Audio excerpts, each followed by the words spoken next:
नमस्कार, एक बार फिर से आपका स्वागत है आपके अपने YouTube चैनल केमिस्ट्री मंत्रा में, जहां आज हम लोग डिस्कस करने वाले हैं कक्षा 12 रसायन विज्ञान के चैप्टर ठोस अवस्था के पार्ट 5 को।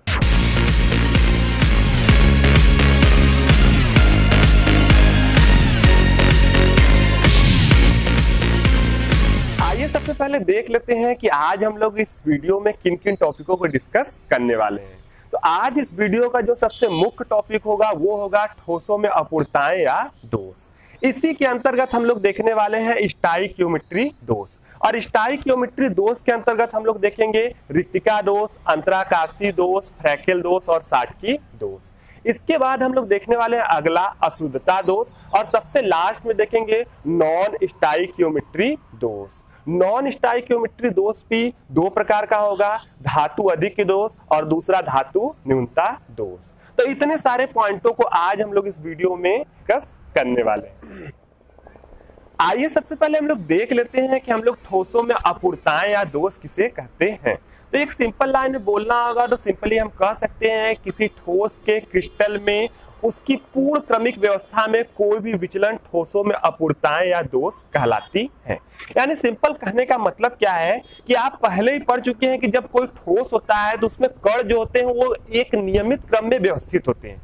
यानी ये एक कण होगा, उसके बगल में दूसरा, उसके बगल में तीसरा, इस तरह पूरे के पूरे कण जो होंगे एक सिस्टमेटिक ढंग से यानी एक व्यवस्थित क्रम से पूरे के पूरे ठोस में क्रमबद्ध होंगे, उसमें बंधे होंगे। ये आप पहले ही पढ़ चुके हैं। तो सिंपल है कि ठोस को एक क्रमिक व्यवस्था में रहना चाहिए, लेकिन कहीं कुछ त्रुटि के कारण किसी स्थान पर अगर क्रमिक व्यवस्था बिगड़ गई है तो वहां जहां पर क्रमिक व्यवस्था बिगड़ी रहेगी उसे हम कहेंगे कि वो ठोस के अंदर क्या है, दोष है। तो सिंपली ये हो गया ठोसों में दोष। अब यहाँ हम लोग देख लेते हैं कि ठोसों में जो अपूर्णताएं या दोष होती हैं वो कितने प्रकार की होती हैं। तो वो दो प्रकार की होती हैं। तो पहला जो होता है वो होता है बिंदु दोष, और दूसरा जो होता है वो होता है रेखीय दोष। अब बिंदु दोष क्या होता है? तो सिंपल है कि किसी ठोस के क्रिस्टल में किसी एक बिंदु या किसी एक कण के आसपास की आदर्श व्यवस्था में यदि कोई विचलन या बदलाव हो जाए तो ऐसे दोष को हम लोग कहेंगे बिंदु दोष। यानी कहने का मतलब क्या है कि एक कण में कुछ हो सकता है, अणु, परमाणु या आयन, उसके अगल बगल की अगर व्यवस्था परिवर्तित हो या एक निश्चित बिंदु की व्यवस्था परिवर्तित हो तो ऐसे समय में जो वहां पर दोष उत्पन्न होगा उसे हम लोग कहेंगे बिंदु दोष। और दूसरा रेखीय दोष क्या है कि जब किसी क्रिस्टल के पूर्ण पंक्ति में विचलन आ जाए, किसी क्रिस्टली ठोस या किसी ठोस के क्रिस्टल के जो कणों की व्यवस्था है उसकी पूर्ण पंक्ति में भी विचलन आ जाए, यानी उसकी पूरी की पूरी लाइन ही बिगड़ जाए दूर तक, तो ऐसे दोष को हम लोग कहेंगे रेखीय दोष। तो सिंपल कहने का क्या मतलब था कि किसी बिंदु के आसपास की व्यवस्था में बदलाव आ जाए जिस कारण वहां पर दोष उत्पन्न हो तो उसे कहेंगे बिंदु दोष, और पूरी की पूरी पंक्ति में बदलाव आने के कारण अगर क्रिस्टल में अपूर्णता या दोष उत्पन्न होता है तो उसे हम लोग कहेंगे रेखीय दोष। अब चलिए हम लोग आगे चलते हैं और हम लोग अब जो है कि यहाँ पर और आगे इन दोषों को देखेंगे। तो आपके जो सिलेबस में है वो केवल और केवल बिंदु दोष आपको देखना है, रेखीय दोष आपको नहीं देखना है। तो हम लोग बिंदु दोष को यहाँ पढ़ने वाले हैं। बिंदु दोष आप समझी गए हैं। अब हम लोग चलते हैं और बिंदु दोष को और अधिक डिफाइन करते हैं। तो यहाँ हम लोग जो है स्टार्ट करते हैं बिंदु दोष।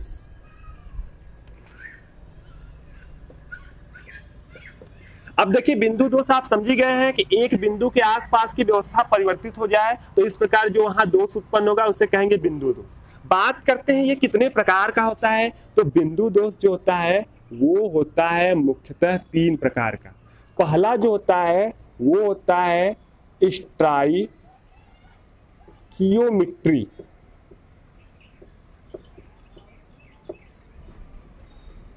स्टाइकियोमेट्री दोष, और दूसरा जो होता है वो होता है अशुद्धता दोष।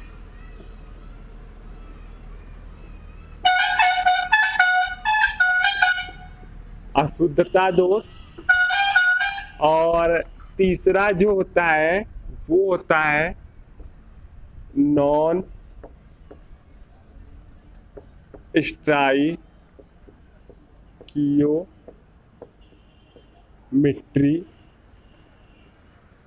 दोष। तो ये तीन प्रकार के दोष होते हैं, स्टाइकियोमेट्री दोष, अशुद्धता दोष और नॉन स्टाइकियोमेट्री दोष। चलिए देखते हैं कि आखिर होते क्या है। तो स्टाइकियोमेट्री दोष हम लोग किसे कहते हैं? किसी आपके क्रिस्टल में ऐसा दोष जिसके कारण उस क्रिस्टल की स्टाइकियोमेट्री नहीं बदलती है, ऐसे सभी दोषों को हम लोग कहते हैं स्टाइकियोमेट्री दोष। अब सिंपल सी बात है, स्टाइकियोमेट्री क्या होती है? तो किसी भी ठोस के अंदर धनान और ऋणान का जो अनुपात होता है उसी को कहते हैं स्टाइकियोमेट्री। और अगर दोष उत्पन्न होने के बाद वो न बदले तो ऐसे दोष को हम लोग कहेंगे स्टाइकियोमेट्री दोष। जैसे सिंपली अगर हमने एक क्रिस्टल ले लिया कैल्शियम क्लोराइड का CaCl2 का, तो आप जानते हैं कि इसमें Ca जो है कि वो प्लस प्लस है और आपका Cl माइनस है, ये 2 है। ये एक संबंधी 2 के अनुपात में पूरे के पूरे ठोस में फैले हैं। तो ठोस के अंदर दोष भी उत्पन्न हो जाए और ये अनुपात भी बना रहे तो ऐसे दोष को हम लोग कहेंगे स्टाइकियोमेट्री दोष। हम लोग बोलेंगे कि दोष उत्पन्न होने के बाद भी यहाँ पर जो यहाँ अनुपात है कणों का वो बदला नहीं है, तो ऐसे को हम लोग कहेंगे स्टाइकियोमेट्री दोष। अशुद्धता दोष क्या होता है? तो सिंपल सी बात है कि जब कोई एक ठोस हो और उसके अंदर कोई अशुद्धि मिला के दोष उत्पन्न किया जाए तो उसे कहेंगे अशुद्धता दोष। और नॉन स्टाइकियोमेट्री में जहां पर दोष उत्पन्न हो और ये आपका धनान ऋणान का अनुपात बदल जाए यानी स्टाइकियोमेट्री बदल जाए तो वैसे दोष को हम लोग कहेंगे नॉन स्टाइकियोमेट्री दोष। अभी सबको हम लोग विस्तार में पढ़ेंगे, उससे पहले हम लोग देख लेते हैं कि स्टाइकियोमेट्री दोष जो है कितने प्रकार का होता है। ये तो समझी गए स्टाइकियोमेट्री क्या होता है, इसमें अनुपात नहीं बदलता है। अब देखते हैं कितने प्रकार का होता है। तो मुख्यतः ये 2 प्रकार का होता है। पहला जो होता है ये होता है रिक्तिका दोष, रिक्तिका दोष। और दूसरा जो होता है वो होता है आयनिक दोष। आयनिक नहीं, ये दूसरा होता है अंतराकाशी दोष। अंतराकाशी दोष। लेकिन आपको याद रखना है कि ये जो होते हैं ये केवल 2 ही प्रकार के दोष नहीं होते हैं। स्टाइकियोमेट्री के दोष के अंतर्गत ये मुख्यतः 2 प्रकार के तो होते हैं, लेकिन ये दोष होते जो है ये दोनों के दोनों ये आपके दोष होते हैं अनायनिक ठोस के। अनायनिक ठोस के यानी कि ये दोष जो होता है ये दोनों के दोनों दोष केवल और केवल उनमें ही होता है, उनके लिए ही हम लोग प्रयोग करते हैं इन दोनों दोषों को जो ठोस अनायनिक होता है यानी आयनों से मिलके नहीं बना होता है। लेकिन अगर यही दोनों ठोस अगर आयनिक यौगिकों में उत्पन्न हो जाए यानी जो आयनों से मिलके बने हैं उनके अंदर यही दोष उत्पन्न हो तो हम उनको इन नामों से न कह के 2 अलग अलग नामों से पुकारते हैं, यानी 2 प्रकार के और दोष वहां पर निर्मित हो जाते हैं। वो कौन कौन होते हैं? तो वो होते हैं आपके फ्रैकेल दोष और चौथा जो होता है वो होता है साटकी दोष। तो दोष मुख्यतः यही है, लेकिन जब ये आपके आयनिक यौगिकों में होते हैं, जब ये आयनिक यौगिकों के अंतर्गत होंगे तो ऐसे समय में इन दोषों को दो विशेष नामों से पुकारा जाता है, फ्रैकेल दोष और साटकी दोष। जब इनको हम विस्तार से आपको समझाएंगे तो आपको समझ में आ जाएगा कि ये दोष क्या क्या होते हैं। ठीक है, तो चलिए स्टार्ट करते हैं। सबसे पहले देख लेते हैं कि रिक्तिका दोष क्या होता है। सभी के सभी दोष है, स्टाइकियोमेट्री दोष है। देखते हैं रिक्तिका दोष क्या होता है। तो देखिए सिंपल होता क्या है कि यहाँ पर कोई भी ठोस हो, ये कोई भी ठोस हो और वो कणों से बना हो। कौन सा ठोस हो? अनायनिक ठोस यानी आयनों से न मिलके बना हो। तो सिंपल हम यहाँ कण बना दे रहे हैं क्योंकि आयन तो इसमें है ही नहीं। अब इसमें क्या हो कि ये हो और किसी कारण से जब ठोस बन रहा हो या किसी और कारण से यहाँ पर जो ठोस की पूर्ण क्रमिक व्यवस्था है इसमें इसकी व्यवस्था में से बीच बीच में से कुछ कण अपने स्थान से गायब हो जाए, अपने स्थान से गायब हो जाए। जब अपने स्थान से गायब होंगे तो यहाँ क्या हो जाएगी? रिक्ति। और इस रिक्ति के कारण इस स्थान पर जो दोष उत्पन्न होगा उसे हम लोग कहेंगे रिक्तिका दोष। तो यानी सिंपल ये आपका हो गया रिक्तिका दोष। अब एक और चीज जानिए, रिक्तिका दोष अधिकतर तभी उत्पन्न होता है जब हम ठोस को गर्म करते हैं। जब हम ठोस को गर्म करते हैं कुछ कण निकल के बाहर भाग जाते हैं और यहाँ पर जगह जगह उत्पन्न हो जाता है रिक्तिका दोष। और रिक्तिका दोष उत्पन्न होने से पदार्थ का घनत्व भी क्या होता है? घट जाता है, क्योंकि कण कम होंगे तो जाहिर सी बात है जो आपका ठोस होगा हल्का होगा, हल्का होगा तो घनत्व क्या हो जाएगा? कम हो जाएगा। तो ये है रिक्तिका दोष, बहुत ही अच्छे से आप समझ गए होंगे। दूसरा कर देखते हैं अंतराकाशी दोष। अंतराकाशी दोष में क्या होता है कि ये जो है ठोस है और ठोस के अंदर ये कण अपने पूर्ण क्रमिक व्यवस्था में व्यवस्थित हो, और किसी कारण से क्या हो कि यहाँ ये कण तो व्यवस्थित हो ही, कुछ एक्स्ट्रा कण इनके बीच वाले स्थानों में आ जाए। देखिए ठोस जो होता है, ये ठोस जो होता है वो पूर्ण रूप से आपका उसमें ठोस कणों से नहीं बना होता है। आप पहले ही पढ़ चुके हैं कि ठोस में कणों के बीच में कुछ ना कुछ खाली स्थान होता है। इन खाली स्थानों को हम लोग कहते हैं अंतराकाश। और क्या हो जाए कि कुछ कारण से अपने स्थानों पर ठोस कण तो रहे ही, उसके साथ साथ इस अंतराकाश में भी कुछ कण आ जाए। तो इस प्रकार अगर अंतराकाश में कण जब आएगा इस स्थान पर, खाली स्थान में, तो इस जगह पर उत्पन्न हो जाएगा दोष। और चूंकि अंतराकाश में कण आने से दोष उत्पन्न हुआ है, इसीलिए इसे कहेंगे अंतराकाशी दोष। अंतराकाशी दोष। अगला देखिए, अगला हम लोग देखते हैं, अब ये तो अनायनिक में था, देखिए ये आयनों से मिलकर बना नहीं था, लेकिन अब हम देख लेते हैं आयनिक यौगिकों में, जिसमें हम लोग देखेंगे फ्रैकल दोष और साटकी दोष। देखिए होता क्या है, यहाँ पर पहला देख लेते हैं फ्रैकल दोष। देखिए मान लेते हैं कि कोई यहाँ पर आयनिक यौगिक है। आयनिक यौगिक का मतलब वो किससे बना हो, वो बना हो धनायन से ऋणायन से, धनायन से ऋणायन से धनायन, ऐसे ऐसे मतलब बना दे रहे हैं जल्दी जल्दी यहाँ पर।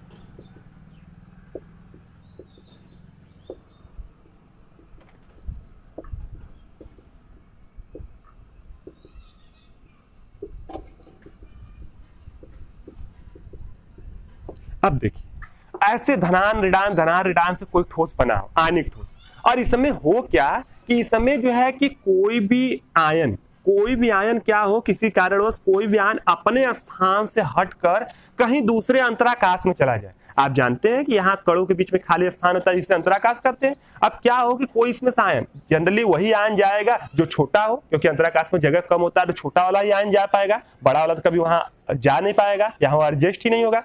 तो ऐसा हो कि इसमें से जो छोटा आयन हो, छोटा वाला धनान ऋणान से जो छोटा हो, वो अपने स्थान से हट के किसी अंतराकाश में जाके व्यवस्थित हो जाए। तो इस प्रकार इस ठोस में जो दोष उत्पन्न होगा उसे हम लोग कहेंगे फ्रैकल दोष। और सामान्यतः आप ये जानिए कि हमेशा सामान्यतः यही होता है कि धनायन ही अपने स्थान को छोड़कर अंतराकाश में जाता है। क्यों जाता है? क्योंकि धनायन होता है छोटा और ऋणायन क्या होते हैं, बड़े होते हैं। तो सिंपली कहने का मतलब है कि ये धनायन यहाँ से निकला और ये चला गया किसी अगल बगल के अंतराकाश में। मान लीजिए यहाँ पे चला गया अंतराकाश में, तो इस प्रकार देखिए यहाँ दोनों जगह दोष उत्पन्न हो गया है, यानी ये पूरे ठोस में दोष उत्पन्न हुआ है। ऐसे दोष को ही हम लोग कहते हैं फ्रैकल दोष। फ्रैकल दोष, तो ये हो गया फ्रैकल दोष। अच्छा, इसमें खास बात देखिए क्या है, यहाँ पर कौन सा दोष उत्पन्न हो रहा है, यहाँ पर रिक्तिका दोष उत्पन्न हो रहा है, और यहाँ पे क्या हो रहा है, अंतराकाशी। तो यानी रिक्तिका और अंतराकाशी दोनों एक साथ उत्पन्न हो रहे हैं, और ये आपका इसीलिए होगा फ्रैकल दोष। देखिए एक और चीज देखिए, ये स्टाइकियोमेट्री क्यों है, क्योंकि देखिए इसमें धनान ऋणान का अनुपात नहीं बदला है क्योंकि धनान ऋणान यहाँ से धनान तो ऐसा तो नहीं कहीं बाहर गया है, वो तो धनान अगल बगल यहीं पर एडजस्ट हुआ, तो मतलब इस ठोस के अंदर ही सारा धनान सारा ऋणान है। जब ठोस के अंदर ही सब कुछ है, कुछ बदला ही नहीं है, तो स्टाइकियोमेट्री यानी धनान ऋणान का अनुपात नहीं बदलेगा, तो इसीलिए इसे कहते हैं स्टाइकियोमेट्री दोष। लास्ट देख लीजिए साटकी दोष, इसमें क्या होता है, तो सिंपल एक और हम ऐसी संरचना बना दे रहे हैं, ये धनानों की ऋणायन फिर धनान ऋणायन से बना दे रहे हैं जल्दी जल्दी।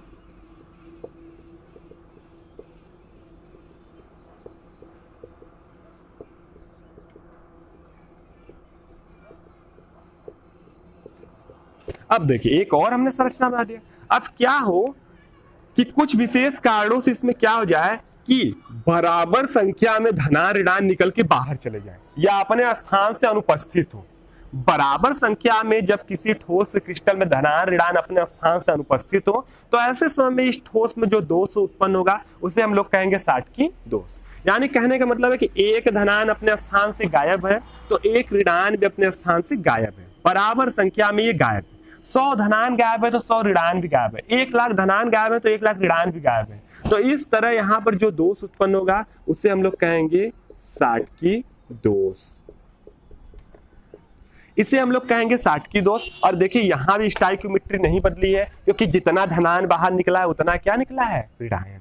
तो ये था साटकी दोष। इस प्रकार आपने स्टोइकियोमेट्री दोष में चारों देख लिया और उम्मीद करते हैं आप इसको अच्छे से समझ गए होंगे।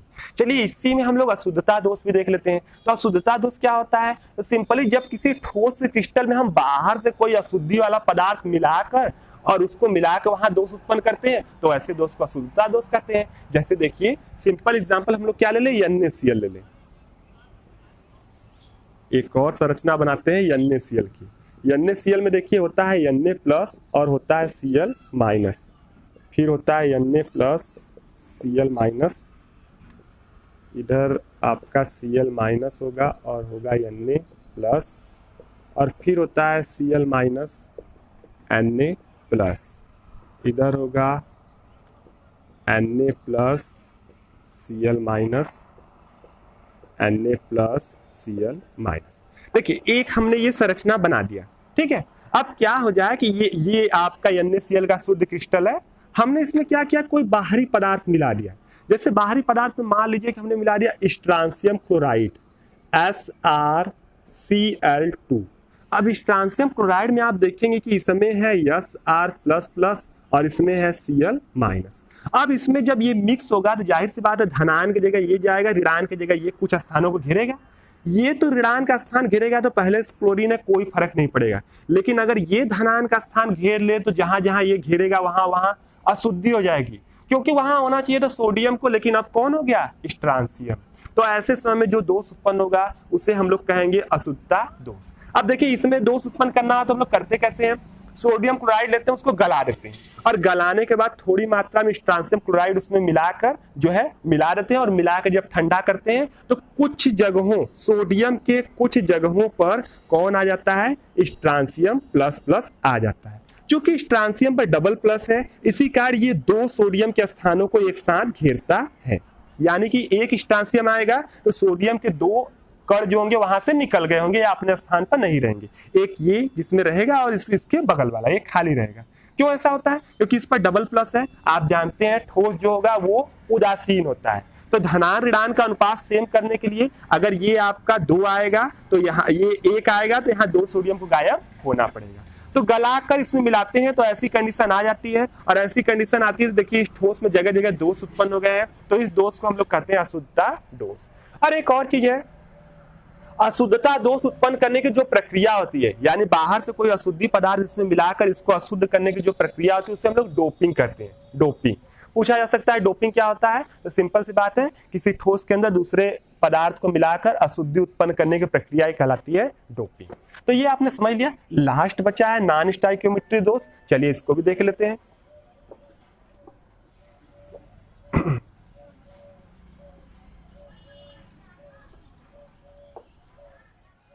तो चलिए आगे अगला देखते हैं हम लोग नॉन स्टोइकियोमेट्री दोष।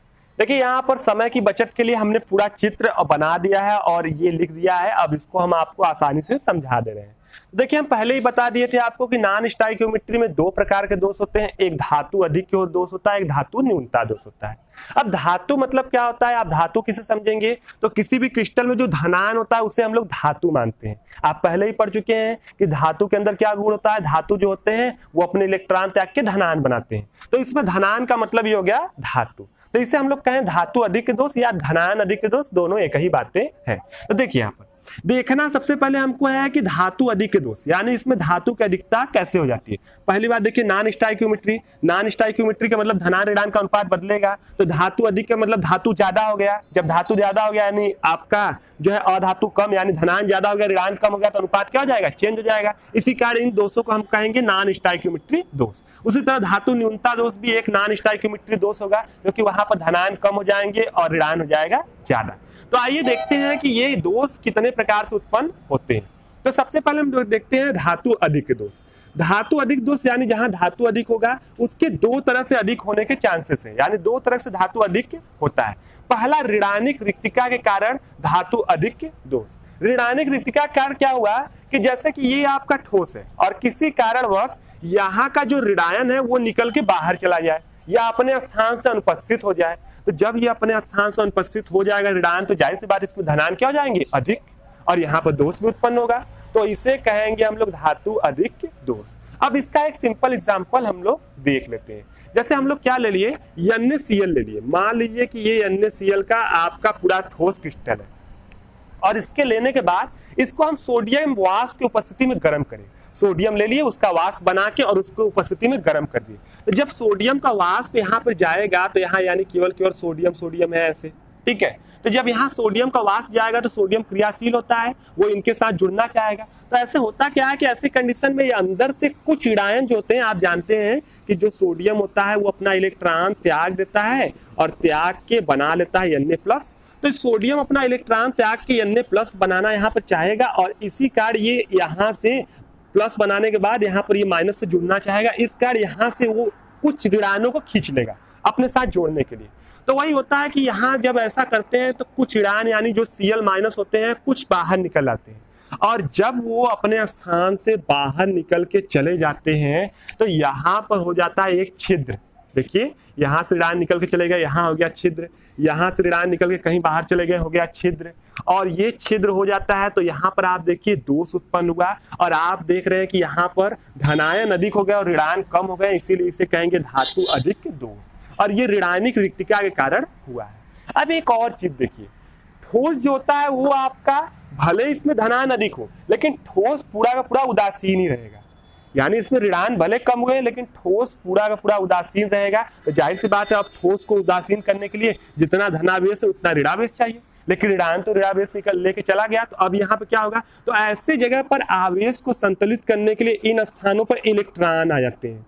देखिए यहाँ पर आ जाते हैं इलेक्ट्रॉन। अब आप सोचेंगे इलेक्ट्रॉन कहाँ से आया, अरे ये सोडियम यहाँ पर जो क्रिया किया Na+ बनाने के इलेक्ट्रॉन त्यागा है वो इलेक्ट्रॉन तो मुक्ति रहेगा, तो वही इलेक्ट्रॉन यहाँ पर आ जाते हैं और ये इलेक्ट्रॉन आके ये पूरा का पूरा इस प्रकार का आपका क्रिस्टल बनता है और यहाँ धातु अधिक दोष भी उत्पन्न हो जाता है।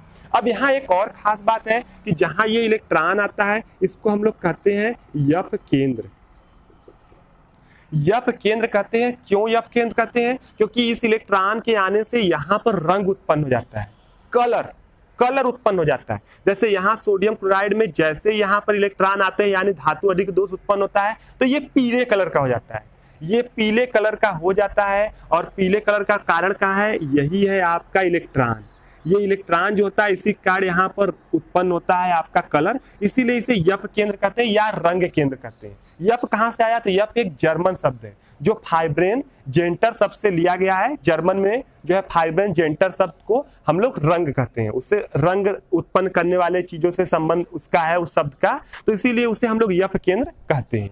तो यहाँ पर ये आपका यप केंद्र है, रंग केंद्र है, क्योंकि इससे आपका रंग उत्पन्न हो जाता है। तो इस तरह आपने देख लिया यहाँ पर धातु अधिक दोष। अगला हम लोग देख लेते हैं धातु अधिक दोष लेकिन अतिरिक्त धनायनों के अंतराकाशीय स्थलों पर। तो देखिए धातु अधिक दोष होने का एक और रीजन है कि यहाँ पर ये क्रिस्टल तो हो ही लेकिन कुछ धातु यानी कुछ धनायन के कण यहाँ बीच में जो अंतराकाशीय स्थल है यहाँ पर भी आ जाए।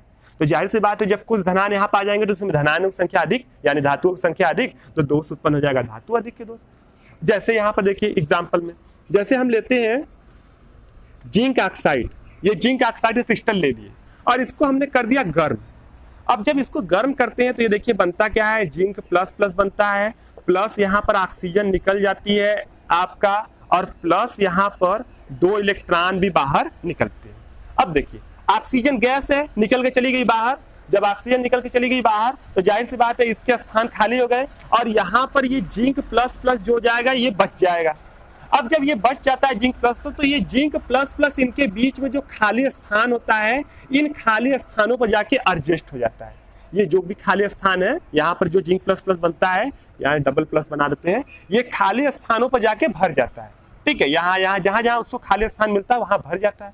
और जब ये खाली स्थान भर जाता है तो जाहिर सी बात है यहाँ धातुओं का रिक्तता हो गई। लेकिन फिर वही बात होगी कि जब यहाँ पर ये बढ़ेंगे तो आवेश को संतुलित करना जरूरी है। तो आवेश को संतुलित करने के लिए जितना यहाँ धनावेश बढ़ता है उतने ही इलेक्ट्रॉन इसके अगल बगल वाले अंतराकाश में उपस्थित हो जाते हैं। यानी ये जिंक प्लस प्लस यहाँ पर एक आया तो 2 इलेक्ट्रॉन यानी 2 प्लस है तो 2 माइनस के लिए 2 इलेक्ट्रॉन इसके कहीं अगल बगल वाले जो है यहाँ पर अंतराकाश में व्यवस्थित हो जाएंगे।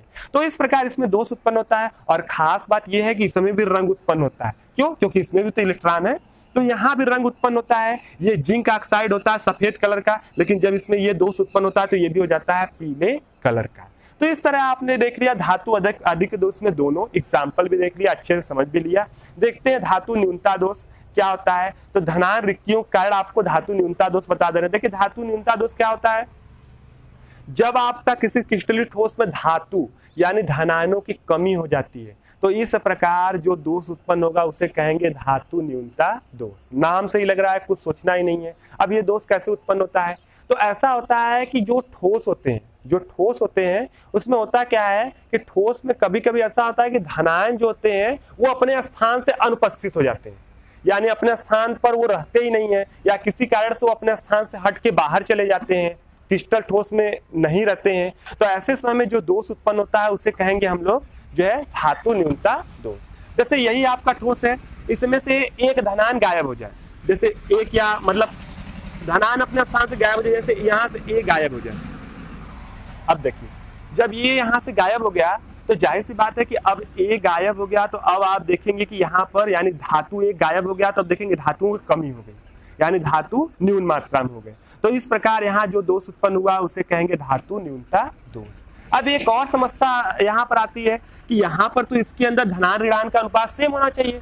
यहाँ धातु निकल गया लेकिन धनावेश ऋणावेश सेम होना चाहिए, क्योंकि जो ठोस होता है उदासीन होता है। तो ऐसे समय होता क्या है कि इसके अगल बगल वाला जो कोई धनायन होता है वो उच्च आपसीकरण अवस्था में चला जाता है। यानी कहने का मतलब है कि ए जो है ये +1 है तो ये +2 आपसीकरण अवस्था ग्रहण कर लेता है, यानी इस अपना आवेश तो लिया रहता है, इस बगल वाले का भी आवेश ले लेता है, जिससे ये आपका जो है कि पूर्ण रूप से जो है कि यहाँ पर आवेश संतुलित हो जाता है। तो सिंपल धातु न्यूनता दोष एक बार फिर समझ लीजिए। धातु जब अपने स्थान से अनुपस्थित रहे किसी क्रिस्टल ठोस में और उनके अगल बगल वाला धातु परमाणु उच्च आपसीकरण अवस्था में चला जाए ताकि उनके आवेश को संतुलित कर दे, तो ऐसे समय में जो यहाँ दोष उत्पन्न होगा उसे हम लोग कहते हैं धातु न्यूनता दोष। इसका सिंपल सा एग्जाम्पल जो है वो है आयरन ऑक्साइड। तो आयरन ऑक्साइड जो है इसका सिंपल एग्जाम्पल है, उसमें धातु न्यूनता दोष पाया जाता है। तो इस प्रकार आपने जो है कि जितने भी प्रकार के दोष थे सभी दोषों को पढ़ लिया। आपने देख लिया बिंदु दोष, रेखी दोष, बिंदु दोष में देख लिया स्टाइक्योमेट्री, नॉन स्टाइक्योमेट्री देख लिया, शुद्धता दोष भी देख लिया, सारे दोषों को कर लिया कंप्लीट। तो आज का जो हमारे टॉपिक थे यहीं पर होते हैं समाप्त। बाकी के जो बचे हुए टॉपिक हैं वो हम लोग पढ़ेंगे ठोस अवस्था के नेक्स्ट पार्ट में। और आपको बता दें कि जो अगला हमारा पार्ट होगा वो इस चैप्टर का लास्ट पार्ट होगा, तो उसमें हम लोग ठोस अवस्था को कंप्लीटली खत्म कर देंगे। तो आज के लिए इतना ही। उम्मीद करते हैं हमारा वीडियो आपको पसंद आया होगा। यदि पसंद आया होगा तो इसे अपने दोस्तों में भी शेयर करें और हमारे चैनल को सब्सक्राइब करें और वीडियो को भी लाइक करें।